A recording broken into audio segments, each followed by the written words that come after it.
The vision of HRSD is that future generations will inherit clean waterways and be able to keep them clean.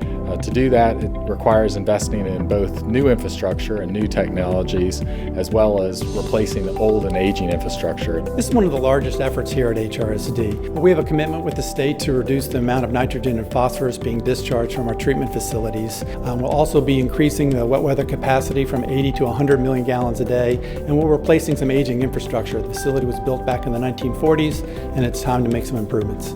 The biggest challenge of this project is definitely working with an existing facility that has to stay operating. It's not a simple, flip of the switch. We have to work with the plant to install these new facilities and make sure they're integrated seamlessly while maintaining the plant's operation. So far it's been pretty positive. I'd say the most fulfilling aspect for me is seeing it go from paper to actual design. I think the pride comes in knowing that you're doing something good for the community, even though they may not know it in their day-to-day lives. We're protecting their waterways for future generations. So many of us have children. I have a 7-year-old and a 9-year-old that love spending time on the water, and I want them to be able to enjoy boating and seafood as they grow old and my grandchildren grow old too.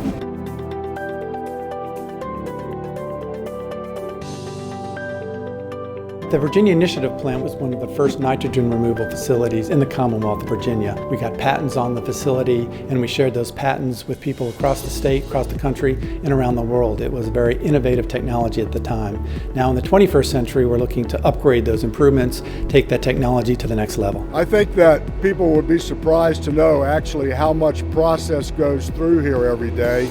It's actually in the millions of gallons. A lot of toilets flushing.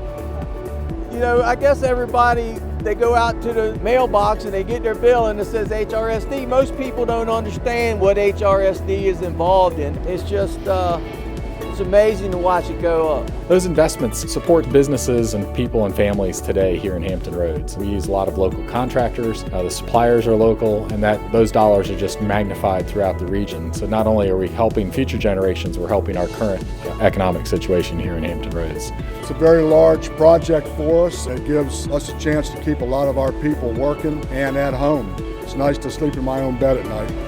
It keeps us going. It keeps a lot of our employees working. Just a good all-around company to work for. Clean water in the United States is really taken for granted, especially on the wastewater side. People flush and forget. And yet we've got a whole staff of professionals that spend their days making sure that water is treated to exacting standards before it's discharged. The water that goes out of this plant that has been tested by our own laboratories and by outside agencies is proven to be cleaner than the water that's in the Elizabeth River. It was very exciting to be able to be part of the design of the Virginia Initiative plant upgrade and to be able to know that my kids, my neighbors, the employees here would be able to enjoy a cleaner water, a better environment to live in, and a better life in general. I can go home every day knowing that I've done really good to the public world, that I've contributed to life as we know it.